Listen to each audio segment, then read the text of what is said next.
structure de coûts d'une entreprise mobilise la réflexion des dirigeants, des comptables, des managers. Il existe de nombreuses catégories de coûts, fixes, variables, coûts de production ou de distribution. Dans cet ensemble de coûts, ceux qui ont un rôle stratégique prépondérant sont les coûts dits irrécouvrables. En effet, certains coûts ne peuvent être récupérés une fois engagés. Ils sont perdus. C'est le cas par exemple d'une machine, d'une technologie, d'un site de production dont la spécificité est si forte qu'ils ne peuvent être ni exploités pour produire autre chose, ni être revendus.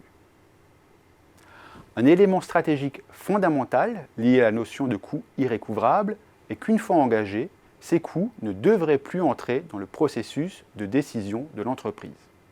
Or, il est difficile pour le manager de ne pas essayer de rentabiliser ses investissements à tout prix.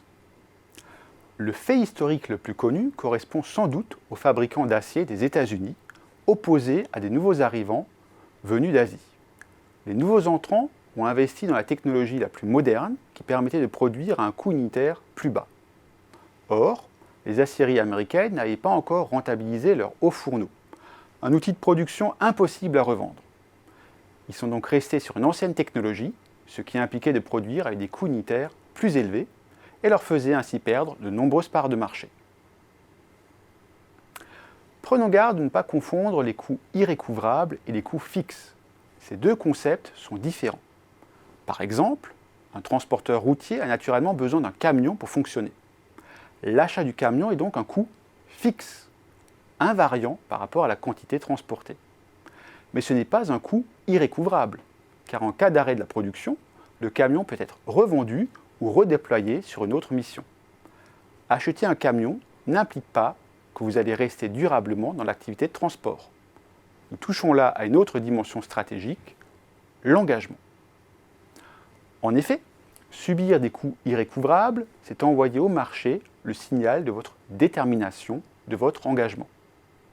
Si deux entreprises envisagent de se lancer sur un même marché et que l'une des deux a déjà engagé d'importants investissements, cela peut inciter son concurrent à abandonner.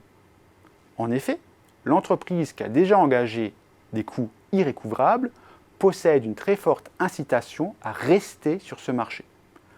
Une fois les investissements réalisés, le coût de sortie est beaucoup plus élevé. Les concurrents peuvent donc s'attendre à une bataille longue et coûteuse. Des exemples de ce type se retrouvent dans la construction de hubs aériens ou de plateformes physiques ou informatiques. Nous voyons que les coûts irrécouvrables sont à double tranchant. Un effet positif, celui de communiquer la détermination de l'entreprise, et un risque, celui de la piéger avec des actifs trop spécifiques que le manager n'ose pas abandonner, brouillant ainsi sa vision stratégique.